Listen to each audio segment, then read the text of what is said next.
like to thank the organisers for inviting me here. It's, as Raymond mentioned, I left last July to go to London, to Imperial College, and this is the first time I've been back at Penn for an academic event since then. And it's always such a beautiful time of year when the term is ending and we're just about to have graduation and the trees are out and the weather's lovely. So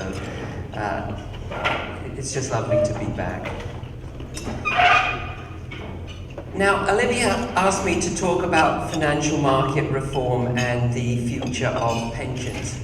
And there was a time a few years ago where reform meant deregulation. That was what you did. If you were reforming things, you were getting rid of regulations.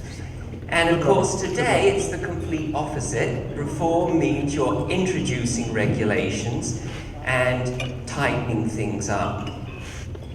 And the second part of the title is the future of pensions. And I'm going to take that as an indicator of things. I'm actually going to talk more about the asset management industry, so the insurance companies, the pension funds, and mutual funds, and so on. Now, I'm going to talk about three things. I'm going to start with the arrest of Navinder Singh Sarao in the UK a few days ago, and his role in the flash crash, or his alleged role, I should be careful, his alleged role in the flash crash. And as I'll argue, I think that raises a lot of issues which are going to be extremely important from the regulatory viewpoint.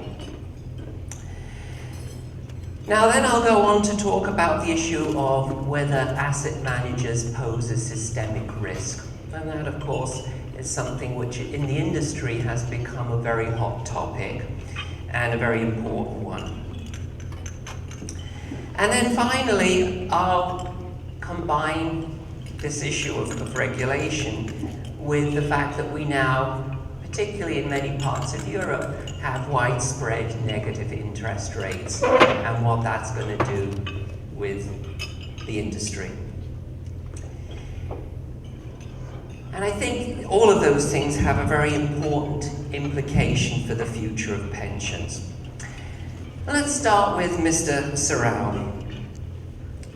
So, a few days ago I woke up and was listening to the radio, turn on the radio. In England we have Radio 4, the morning program, and it's a wonderful way of catching up. And I was sort of waking up and they were talking about this person in Hounslow who done something and crashed markets and so on. And then eventually it came out that he lived with his parents in Hounslow, which is a scruffy suburb of London, and it's underneath the flight path to Heathrow.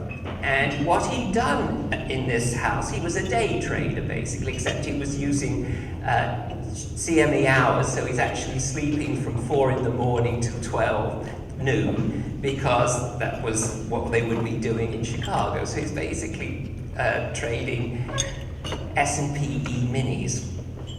And it's a very interesting story, at least the Department of Justice version of it. So their version of it was that he was manipulating the markets and that he was a significant player in terms of causing the flash crash.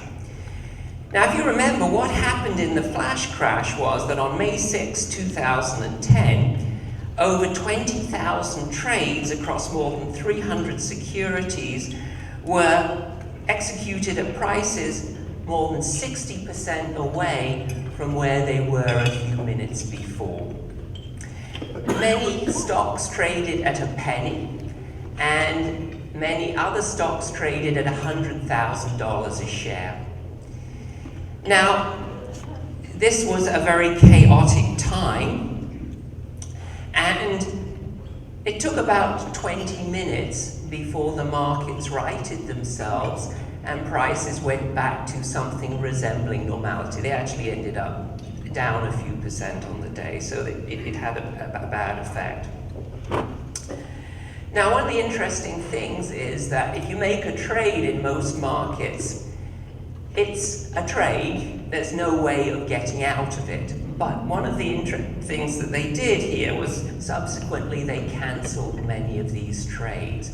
Now that's particularly problematic because if you thought they were not going to do that, which would be the assumption pretty much of everybody, then you might have taken positions based on what was happening in the markets and so on, and so when they cancelled the trades, you lost a lot of money. So this was potentially very problematic. Now, my own view on this is that this kind of flash crash is a very significant systemic risk. And the reason is that in this particular case, it happened at early afternoon. Within the 20 minutes, markets righted and things got somewhat back to normal.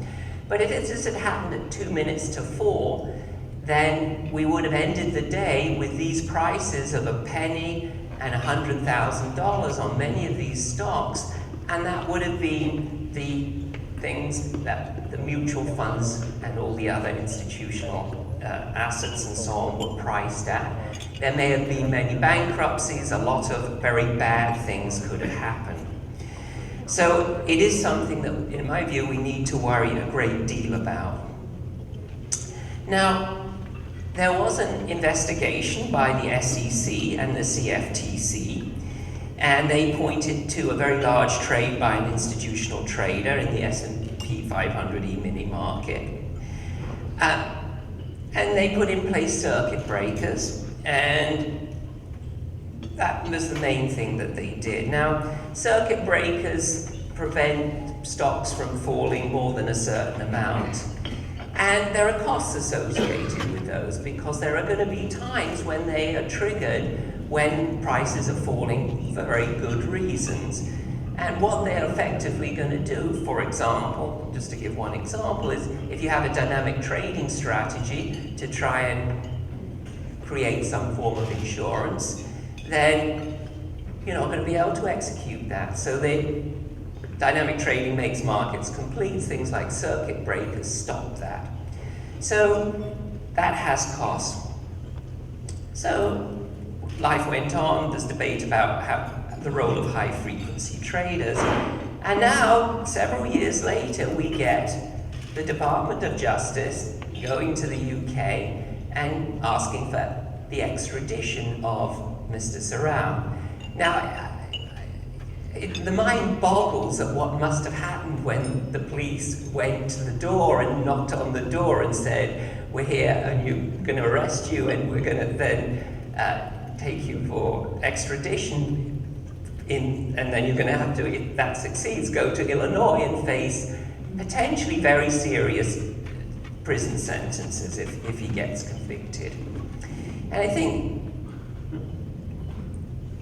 if you read many parts of the press, people still have this mind-boggling view. How could this guy, who's a day trader in Hounslow, have crashed the markets? And I think that's a very good question and a very interesting one.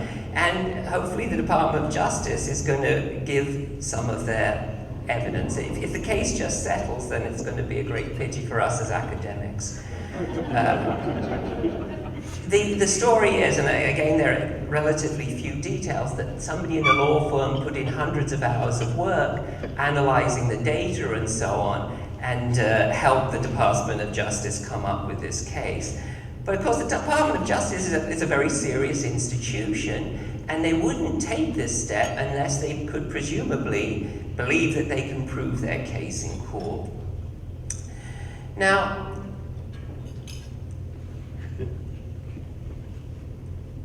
I think it's good to step back and think a little bit how we got to this kind of situation where a day trader can be accused of crashing the markets, potentially bringing down the financial system, and what the origins of these laws are. Now, if you walk into the Steinberg-Dietrich Hall, which is where one of the main buildings for the school is, it's carved in stone that it's the Wharton School of Finance and Commerce. Now, some of my colleagues in the finance department think this is a wonderful thing. Everybody else thinks it's absolutely terrible and would like to take that stone out and have it thrown out. Now, of course, Wharton is very famous for being a finance school. And one of the reasons for that is that back in the 20s and 30s, we had a very famous professor called Solomon Huebner. And he wrote a wonderful book on the stock market. And if you ever get a chance to read it, do so, because he does things like explain how short sales work and a number of very technical things. It's done perfectly. He does every single detail. It's extremely economical and very well done. Now, one of the interesting things is that in the second edition of that, which was published in 1934, he argued that stock price manipulation was the most widely discussed aspect of stock markets.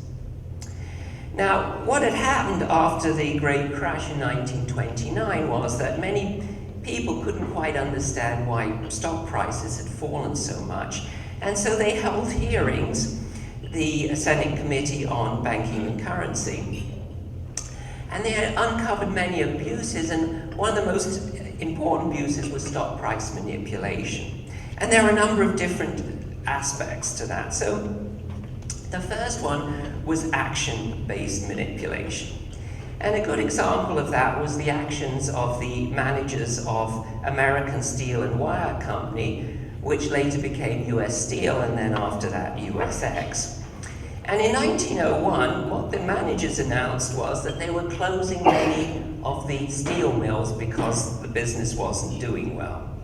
And the stock price fell from $60 to $40 as a result of that. Now, it subsequently turned out that what they'd done is taken short positions in the stock, then made the announcement and closed the mills, and then they covered the shorts at $40 and made an enormous amount of money. And that was a classic case of things that shouldn't be done. And one of the things that the SEC Act of 1934 did to try and stop stock price manipulation was to outlaw directors and officers of a company shorting their own stock. Now, a second type of manipulation was information-based manipulation. And the trick there was that you release some information which typically was false that would affect the stock price, and then you would trade appropriately to make money. And that was also outlawed. Now, the final type of manipulation is trade-based manipulation. And the question is, can you just make money by manipulating the stock, by buying and selling it? Now, the traditional answer to that question was no, because if you buy the stock, you tend to drive the price up, so you buy high. And if you sell, you drive the price down, so you sell low. And buying high and selling low is not a recipe for making money. So that was the conventional view. Now, in the late 1980s and the early 1990s, there was a large academic literature looking at whether that was in fact the case. And the conclusion of that literature was, no, that's wrong, because if you have models of asymmetric information where people have different information, you can in fact manipulate the price. The basic idea there is what you want to try and do is pool, in other words, pretend to be informed, and then if you can do that, somebody thinks you're informed, and then you can manipulate the price.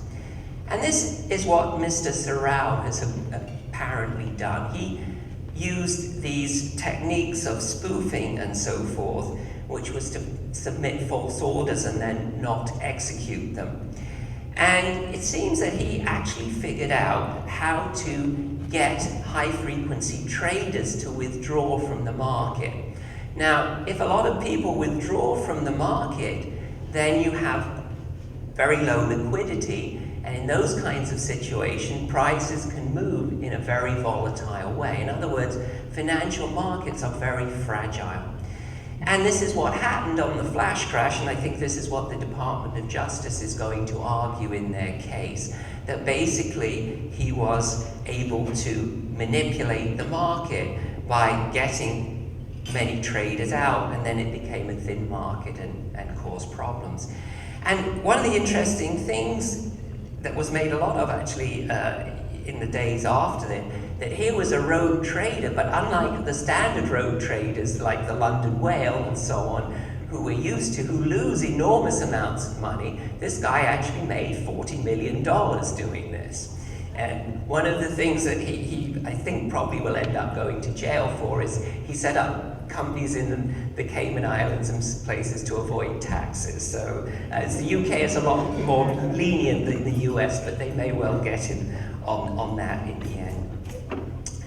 Now, if one takes it as a possibility that single traders who are not that well capitalized, 40 million is a rich person, but his basic trading capital, it seems, was about $5 million. If one person can do that much damage to the market, then that changes the whole mindset, I think, of how we have to think about markets. Because it means that regulators, if they're worried about systemic risk, don't have to just worry about firms like AIG. They have to get down into the nitty-gritty and start looking at individual traders. And that takes us to the second issue, which is, are asset managers systemic risks? Now, the Financial Oversight Committee has designated 4 non-banks as systemically important. So we have AIG, Prudential, MetLife, and GE Capital's as a non-bank. So 3 are insurers. Now, there was a time when there were a lot of rumors that they were going to make Fidelity also a systemically important, and also maybe Vanguard. And there was a lot of pushback on that, because clearly if they are systemically important, they're going to have a lot more monitoring, a lot more things that they have to do in terms of telling the government what they're doing, reporting, and so on. And so that's going to be quite costly. And I think my own personal view would be that those giants are systemically important. I think, we're used to thinking about systemic risk in terms of banks and runs on banks. But you can also get runs on mutual funds and runs on any kind of asset manager. And my colleague in the finance department, Nite Goldstein and Wei Zhang at Columbia, have some very nice work documenting that. And so that's one aspect. But if you believe that Mr. Sorrell is a systemic risk, then you have to go through a whole different level of firm, because if somebody with a few $1 million can cause the markets to crash, the regulators are probably going to argue they should be in many, many other firms. And this, of course, is going to impose a big burden on the industry. Now, it also raises a lot of other interesting issues.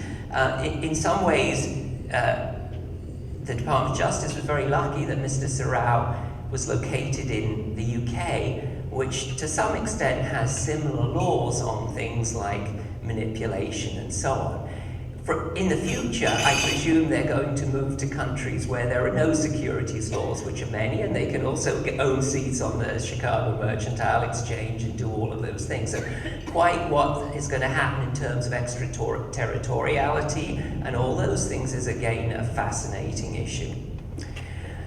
Now, the problem is, though, that the asset management industry, particularly in Europe, is under siege. And this is the third topic, which is negative interest rates.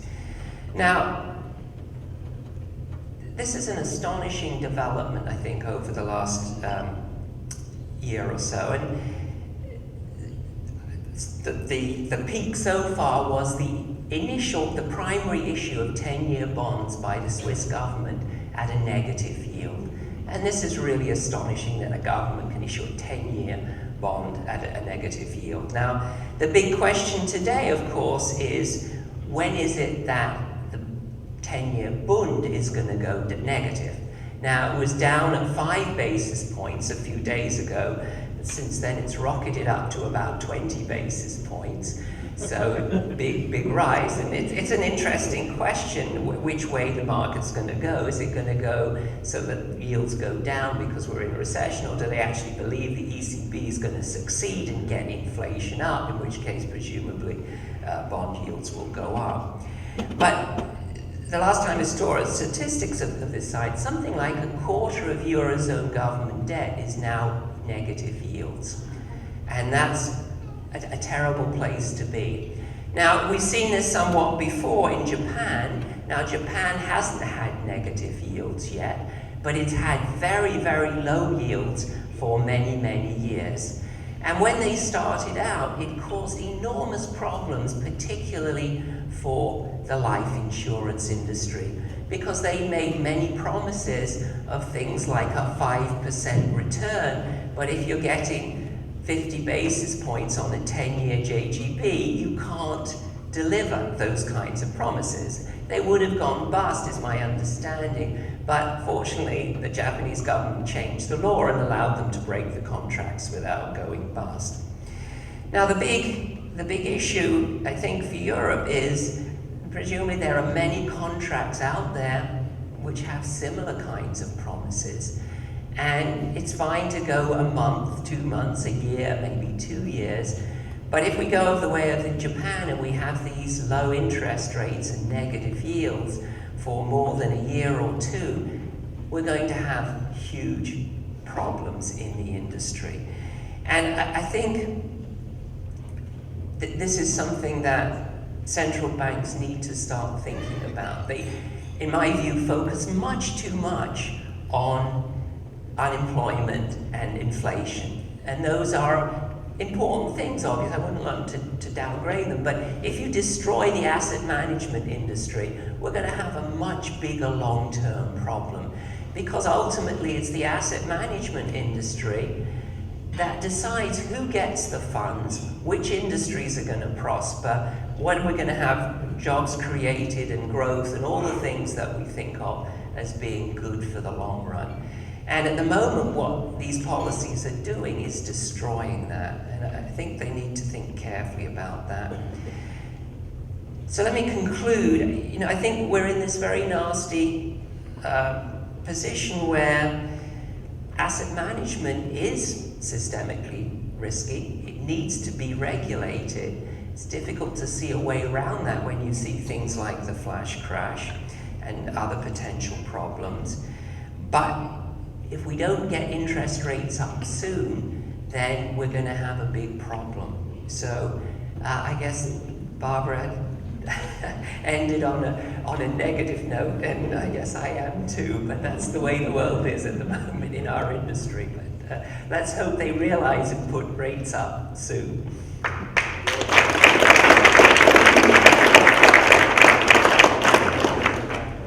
So many thanks, Franklin. Yeah. Room for some questions. And votes. Maybe also you can return your votes on the. Please. I just have a question to ask him. How did he manage to get? I read the same story and I couldn't figure out how this guy on the flight path could have managed to do what they say he did. But how did he get the other traders out of the market so that his trades could move the market? So this again is, we don't know much because there's not much out there yet. But from the reports in the newspapers, my understanding of what he did was what they call spoofing. So at the start, before the market opened, he submitted a huge number of false orders. He didn't actually execute any of them, so he didn't have to put up money or buy or sell anything. But the people who were looking at the market saw somebody come in with very large orders, and their presumption presumably is there's somebody who knows something that I don't know who's out there. And this is the manipulation story that the literature identifies. Now, if there's somebody out there who knows something that you don't know, then probably your best strategy is to pull back. And that's what seems to have happened. In the flash crash, it happened to such an extreme degree that there was nobody there for many of these stocks, and they went to their stop loss limits. Well, some went down to a cent, and some went up to $100,000.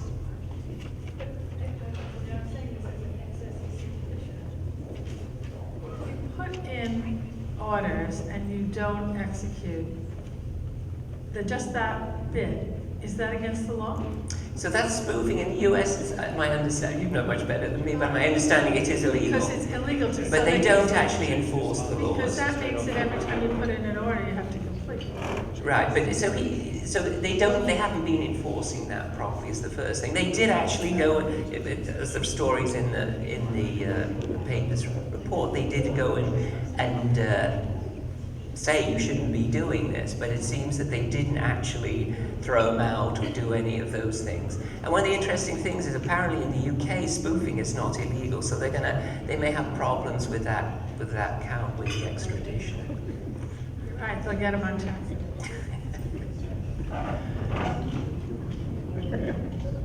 So any other questions? So Franklin, you talked about named interest rates. We talked a little bit about this morning, and I'm wondering about your thoughts. You know, the last couple of AAA meetings, there's been a fair bit of talk, Larry Summers at both of them, talking about the secular stagnation thesis. And what are your thoughts in terms of the potential impact of negative interest rates potentially contributing or reinforcing the idea of secular stagnation? So, secular stagnation is kind of an interesting idea, but I guess I'm somebody who believes that by and large markets work unless there's too much intervention. And there should be some set of prices whereby the market's clear. Now, the problem in my view is that after the Asian crisis, Asian central banks in particular, but many others, ran up enormous foreign exchange reserves. So foreign exchange reserves went from something like 2 trillion to 12 trillion in a few years.